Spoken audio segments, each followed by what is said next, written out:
Hi, this is Jose Luis here at Parametric Camp, and in this video, what I would like to do is teach you the basics of how to use C# script components inside of Grasshopper, and I would like to do it through an example where we're going to implement a bunch of really simple utility components. What we're going to do is we're basically going to replicate the addition, subtraction, multiplication, division, power.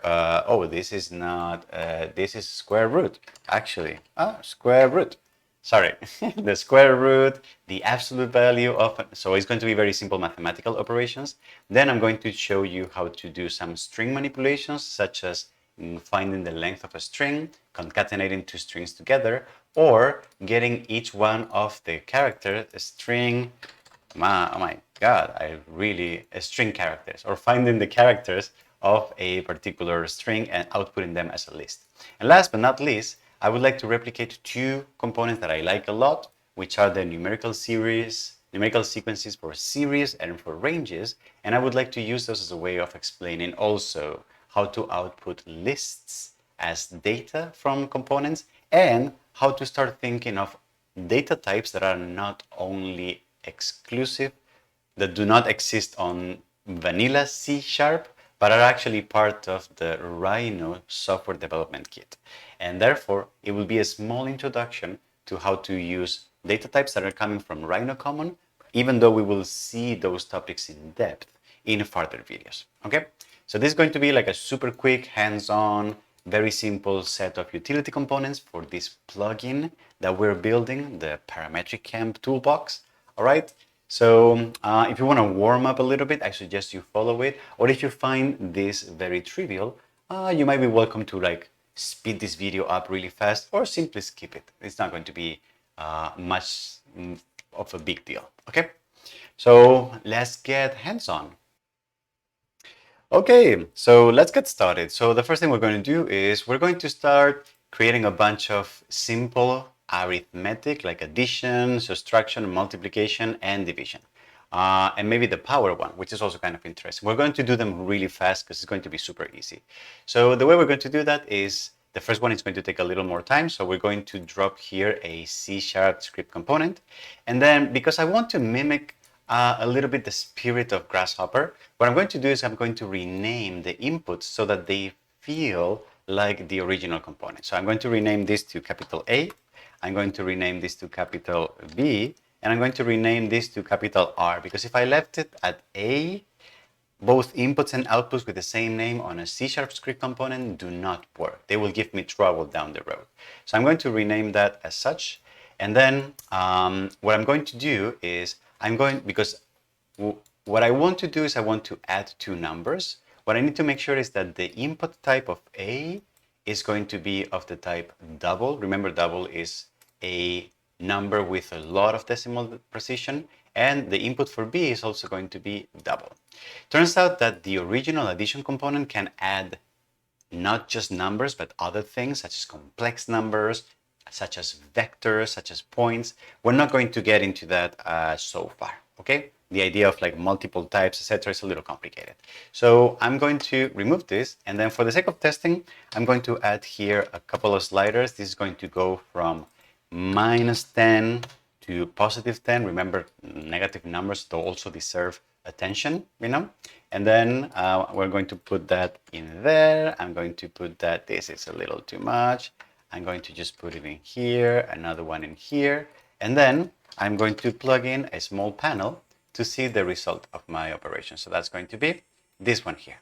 And for the sake of labeling, I'm just going to right click and I'm going to call this addition, and I'm going to click on the paint bucket so that the name shows up correctly over there. All right, beautiful. So I think I'm ready to now start developing my addition component. So how does that work? I'm going to dock it here, and I'm going to double click. I'm going to move this to the side so that my head is not on the way, and I'm going to now start developing. So this is going to be extremely easy. Remember this. See, it's just for this.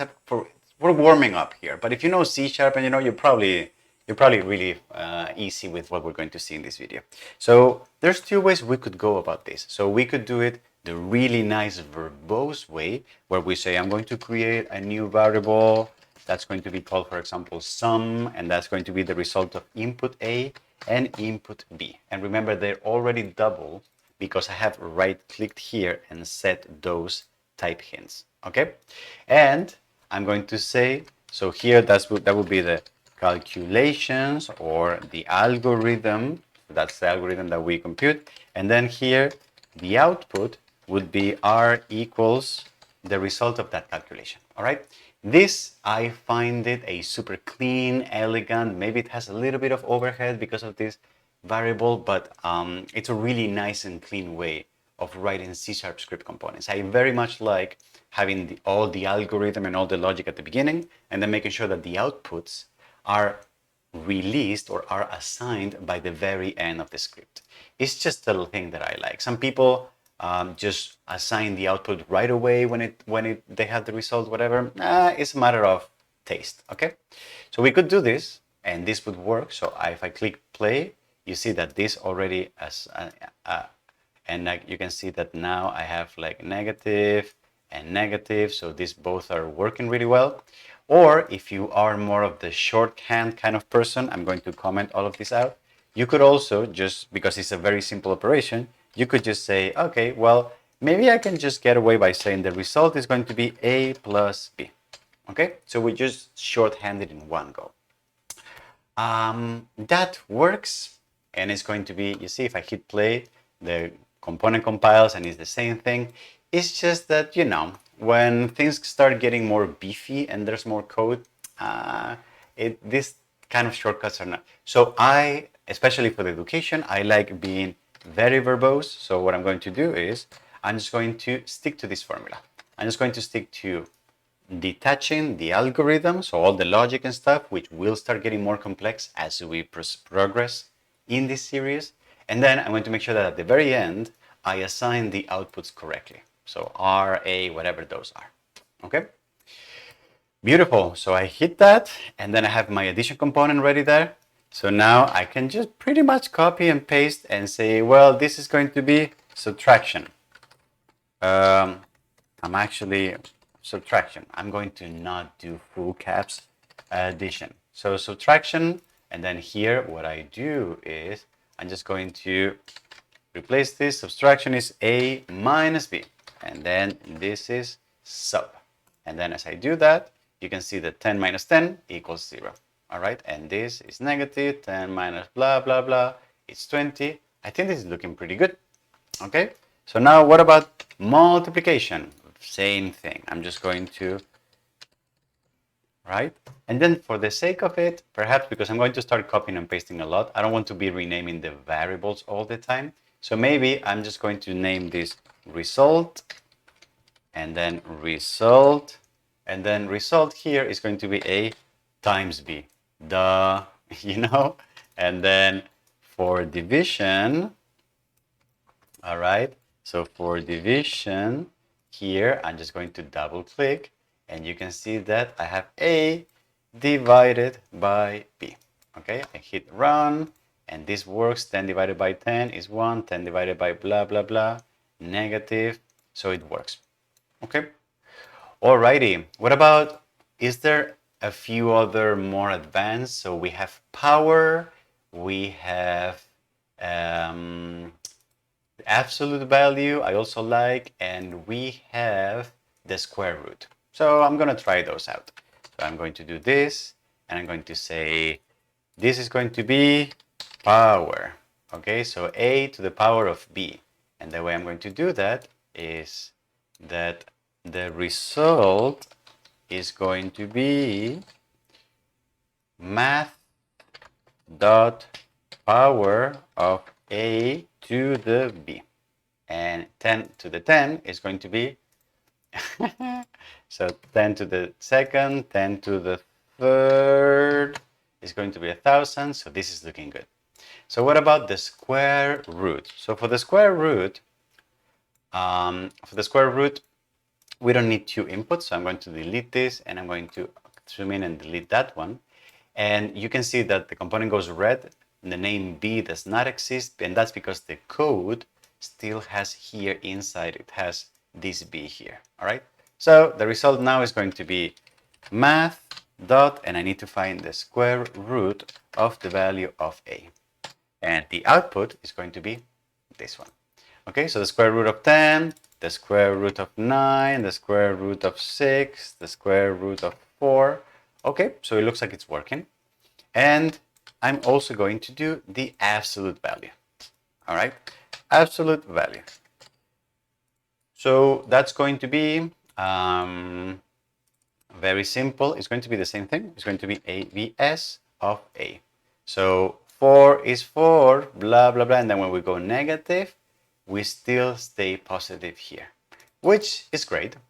All right, beautiful. So we have, in less than 3 minutes, we have programmed 7 basic arithmetic components. Isn't that great? Huh? Cool. The next thing we're going to try is we're going to try to implement a few components that are going to help us do string manipulation. So if you go to Grasshopper, you know that you have somewhere, which I forget where that is, it's in sets, right? Here, you have a bunch of components that concatenate text, tell us the length of the text, split it in a list, whatever. So we're going to break text into individual characters. Yes, so something like that. So we're going to do a few examples of that. So I'm going to do a component that tells us, given a string, it tells us how long that string is. So I'm going to drop here a new C# string component. And then what I'm going to do is I'm going to say str. So that's going to be the string, or I'm going to call it uppercase S, just to be consistent with how the Grasshopper typically names inputs. And then here, I'm going to call L, I'm going to call it the length, right? Now, we need to be mindful because here, I would like to plug in, for example, hello world. I would like to plug in hello world, and I would want to be able to access this as a string element. So in this case, I need to make sure that when I right click, this is very, very common to forget. Okay, you're gonna forget this all the time. But it's very common to, it's very helpful to remember that we need to do this every time. And then I would like to go here to type hint and specify that the input here is going to be a string.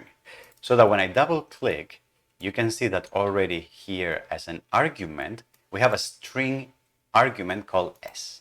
And I'm going to plug in a small panel here, just here.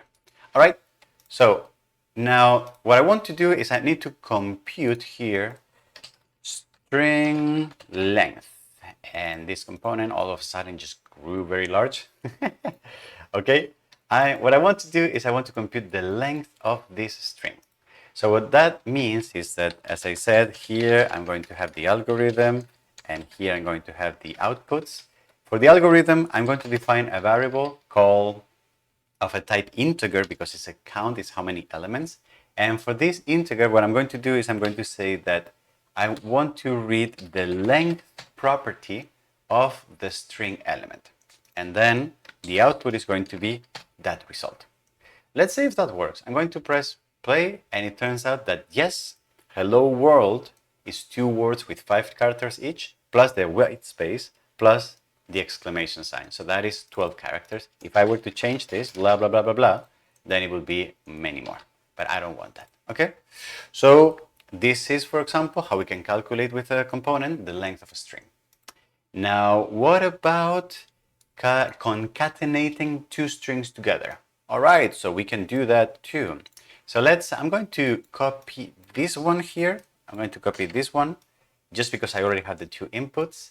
I'm going to right click and disconnect the first one, right click and disconnect the second one, and I'm going to call this string concatenate. All right. Then the result is going to be R, and then, for example, here I'm going to write hello. Okay. And then in the next one, I'm going to write world. And then what I would like to read here is hello world all together. Now, the component is failing. Why is it failing? Because right now, since I copied this component from over here, this component has by default the input what I used to have before, which is of the type double. And the component is telling me that it failed to convert from double into text. Sorry, from text to double, right? So what I need to do is I need to go back and say, no, the input is not a double, it's a string. And for B, it also needs to be a string. And once I have that, then I still have errors, but that's because the code is still whatever it was here, okay? So if I remove this and I remove this, you will see that now the component works perfectly fine. All right, so what is the algorithm going to be? I'm going to declare a new variable that I'm going to call result, all right? And that's going to be A plus B, really, just as simple as that, because that's how we can concatenate two strings together. And then R is going to be that variable that I just created, result, all right? And turns out that what we got is out there, and because I don't have a white space here, both words are together, so that is like that. All right, beautiful. Okay, so this is working great, but now what I would like to do is I would like to create another component that, given a string like this, what it does is it takes that string and it breaks it down into individual characters, and it splits each one of those characters one after the other on as a list. All right, so that's going to be super easy as well. It's just that it's going to involve a tiny bit more of code, because we're going to need to create a list, take the string, take each one of the characters, push it to the list, and then output the list. Super easy as well. So let's take a look at that. So we have here hello world as an input. This is a string, so that's fine. And R, I'm going to rename this to R as result. Or I'm going to name this like charts, for example. That could be the name of the output. And then what I'm going to do is the following. The algorithm is going to be all the way here. And the outputs, I'm going to delete the outputs for the time being, and we will take care of that. And the algorithm, I'm also going to delete it. And then what I'm going to do is I'm going to first create a list, an empty list. Then I'm going to go through each one of the characters in the string, take the character, add it to the list, and then I will output here, over chars, I will output that list. So very easy. So list, I want to create a list of strings, which is going to be called characters, and I'm going to initialize it as an empty string. Autocomplete is not great inside the C# script component. So I'm going to create a new list. All right. And now with a for loop, I'm going to iterate with the for loop for int I equals 0, I is less than the length of the string, how many characters it has, and then I plus plus. And then what I'm going to do is I'm going to take for each one of those, I'm going to add to the characters, I'm going to add the element that is in position I on that string. Remember that strings can be accessed with the iterator, with the array, and then you can access each one of the characters. Okay? And then after that, I'm going to say chars, the output is going to be that list that I just created, characters. All right? Let's see if this works. I have the impression that it's going to fail. Oh, it did fail. Let's see what is going on. Okay? All right, very good. So it turns out that, okay, let's read the error. On line 62 over here, it says that it cannot convert from char to string. Why is that? Well, it turns out that when I access each one of the characters on the string with the array accessor, turns out that the result of this is not a tiny string with one letter, it's actually a char. It's a different data type. And therefore, when it gets added to characters, it cannot be converted to a string. So the only thing to do is to just replace this and say this list, instead of being of strings, is going to be of characters. And then as I do this, it turns out that, woohoo, I can get the output here with each one of the words as elements, as items on a full list. Okay? What does this mean and why is this interesting? Remember that we need to type the inputs and we need to specify which type they are. However, for outputs, we don't need to do that. We don't need to do that anywhere because the outputs are always going to be of the generic object type. So what that means is that we can output numbers, we can output strings, or we can output lists of numbers, lists of strings. We can output whatever we want without needing to specify that type. It's one of the particularities of C# scripting in this case. That's not how it works in other programming environments, but in this case we can get away with this because of the architecture of how Grasshopper is coded. All right? Beautiful. So we're going to be actually doing a lot of examples where the output is going to be a list. All right? And okay, so we have a bunch of arithmetic components. We have a bunch of string components. What is it that we're going to do next? What we're going to do next is we're going to replicate two native Grasshopper components that I like a lot, which are the numerical series and the numerical range. And we're going to do that because I think these two are very good examples of how to use for loops to generate sequences of numbers. And also, we're going to be outputting those sequences as lists, which is something that I also want to keep doing a couple examples of just to practice, all right? So what are we going to do? We're going to start with the series component. And just as a refresher, how the series component works is that it asks you for the first number you want to start with, for the step size between numbers, and for how many numbers do you want to output in the series. And then the result is that series. So let me just plug in here a bunch of examples. So the starting value is going to be, for example, the value of 0. The step size is going to be, for example, I don't know, the value of 1.5. And then for count, the number of values in the series, I'm going to copy paste this slider, but I'm going to make it so that it can only have natural numbers and that it has to start at 0. We cannot have negative numbers, all right? So I'm going to output, for example, 7 numbers. And then the result of that is going to be a series such as this, okay? From 0 to the value of 9, so 7 numbers that start at 0 and have 1.5 at the beginning, or 5 and then 1.5 step size between them. Okay, so how are we going to replicate that with C#? Well, it's actually going to be super easy. So I'm going to copy all of these sliders. I'm going to drop here a C# script component. I'm going to start working with the inputs. So I'm going to name this S, I'm going to name this N. We're going to make it as symmetrical to the original as possible. And I'm going to zoom in so that I can add a third input that I'm going to call C. And just as a refresher, S needs to be a double. We can see from the hexagonal icon that it's a number with decimal part. N is also a number with decimal part, but C has no decimal part. We can see the hexagon icon. It's just an integer, right? So we need to make sure that that's also the way our component is configured, the inputs. So the first one is going to be, S needs to be a double, N needs to also to be a double, and C has to be an integer in this case. I'm going to plug this in, and I'm going to rename the output to S, okay? But then you're going to see that if I actually run this code, it's probably going to give me some trouble down the road.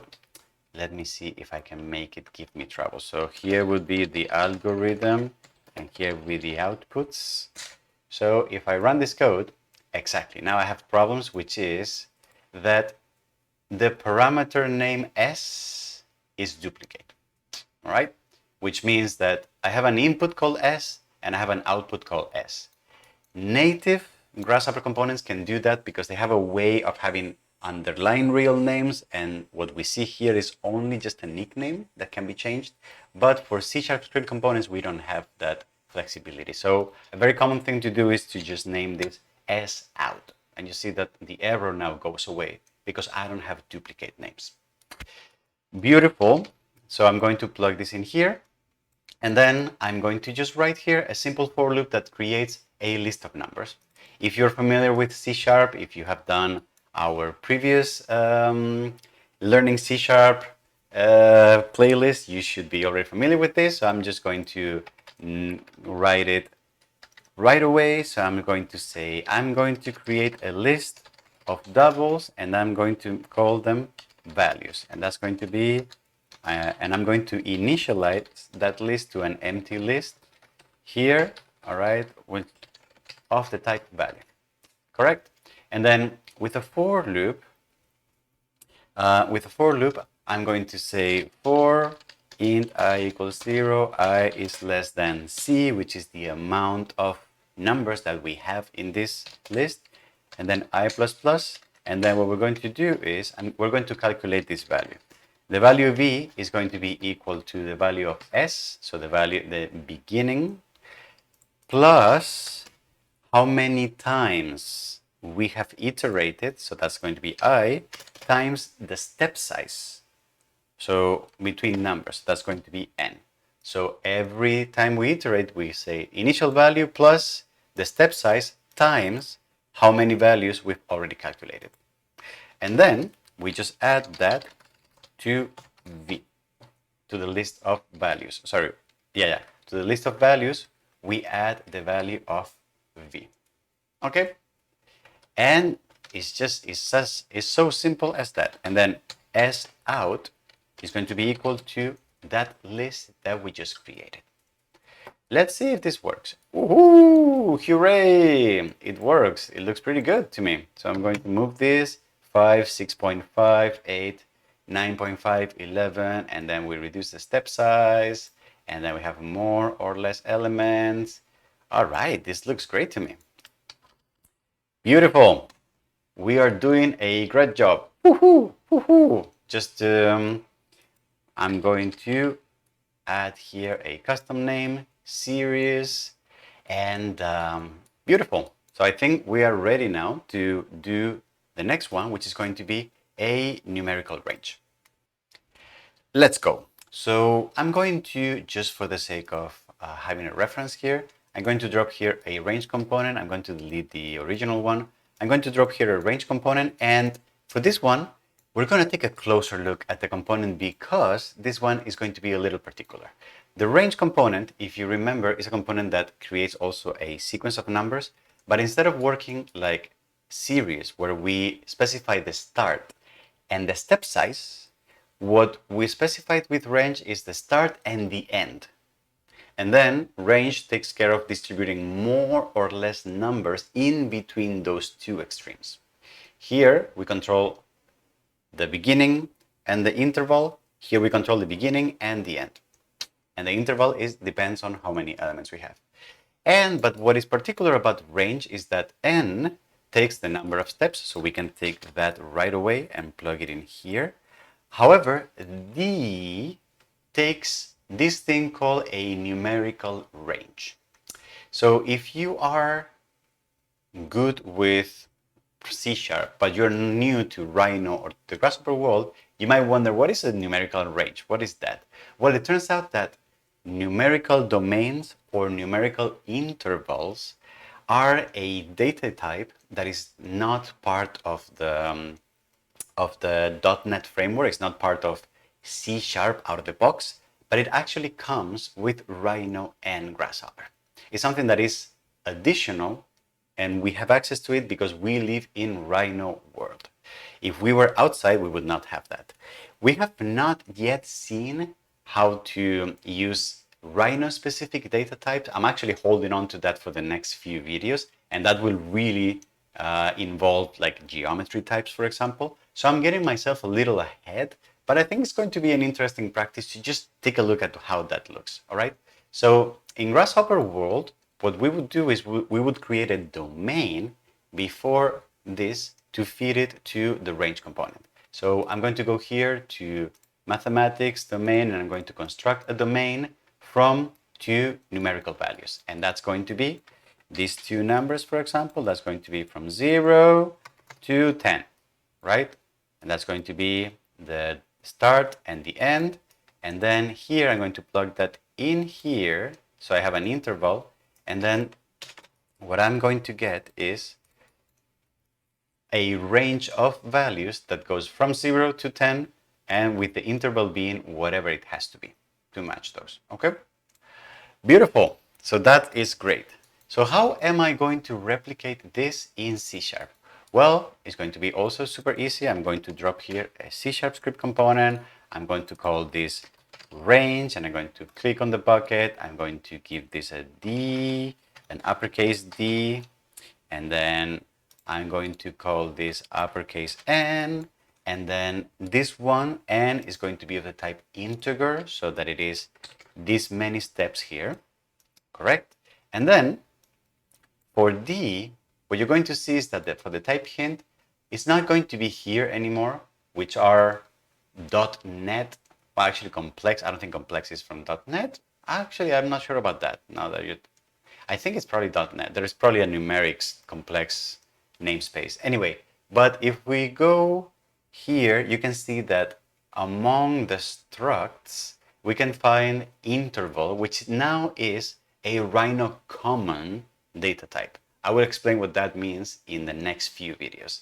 So interval, I'm going to set this to be of the type interval, and then I'm going to copy and paste this here, and I'm going to plug it in here. Turns out that domain and intervals in Grasshopper and Rhino world are synonyms, all right? And I'm going to output here the result, and then I'm going to plug here another component, another panel to just double check that everything is correct. And I'm going to double click on here, all right? Now, as usual, I'm going to say, here goes the algorithm, here go the outputs. Oh, outputs, yeah, beautiful.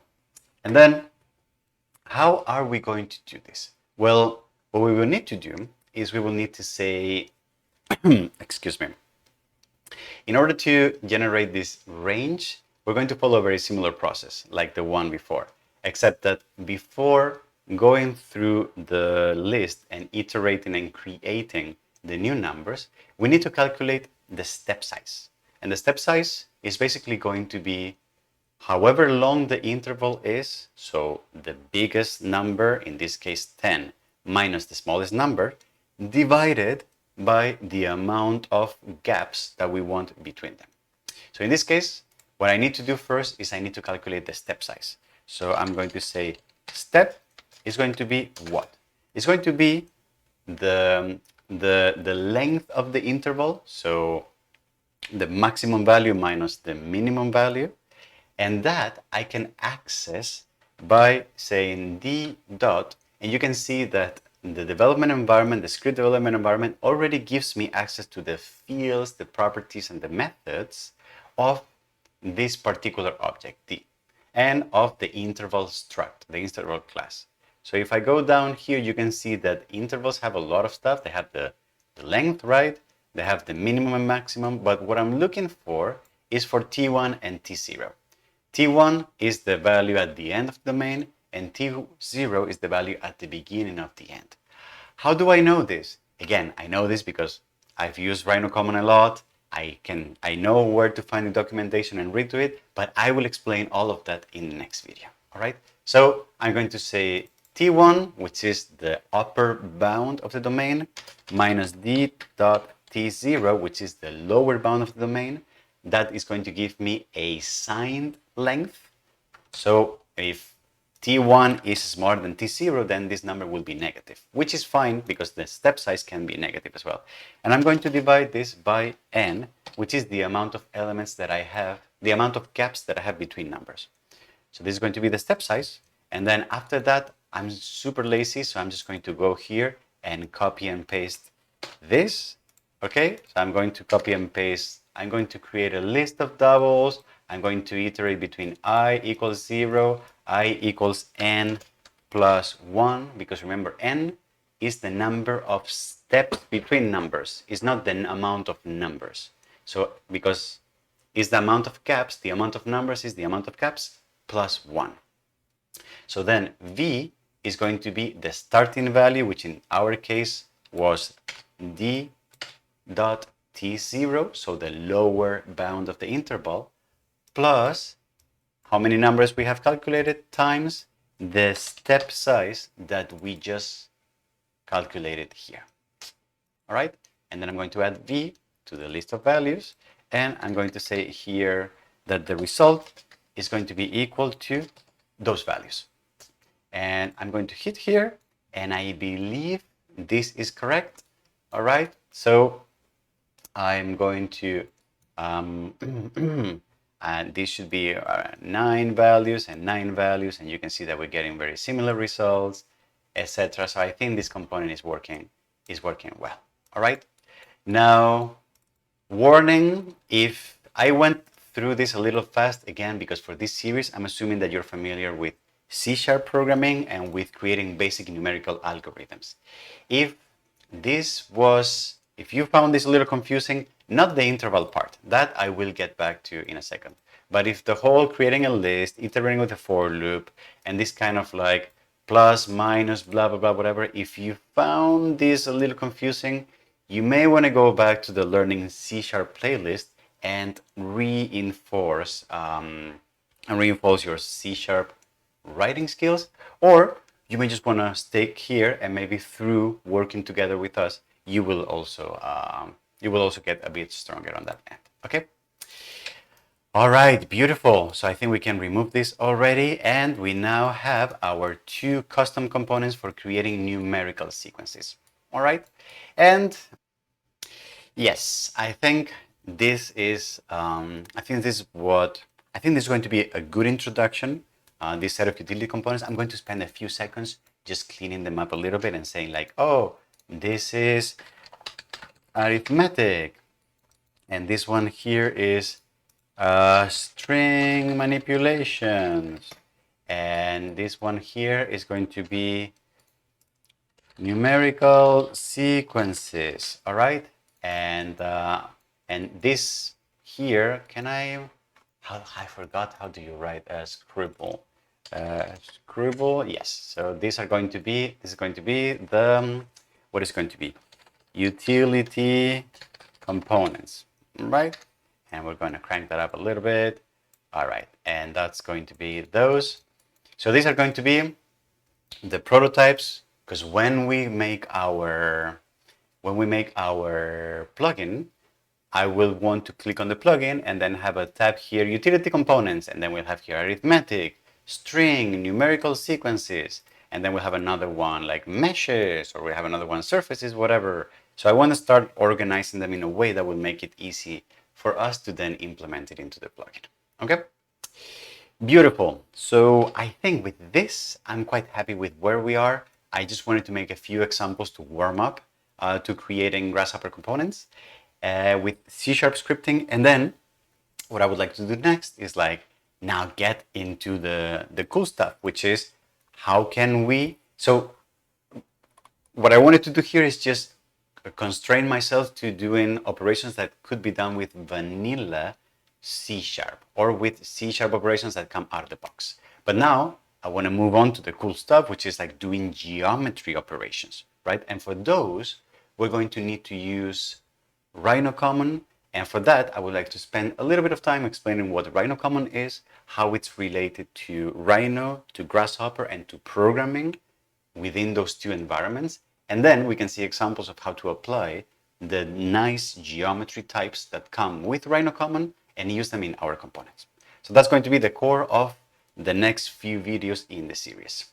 All right, wonderful. I hope you liked this video. I hope you learned a lot. And if you did, maybe you want to consider liking this video, subscribing to the channel, sending a note, joining the Discord server, sending a waving emoji, a praying emoji, whatever your jam for gratitude online, whatever that is.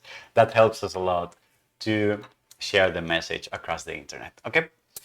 Thank you very much, and see you on the next videos on this series.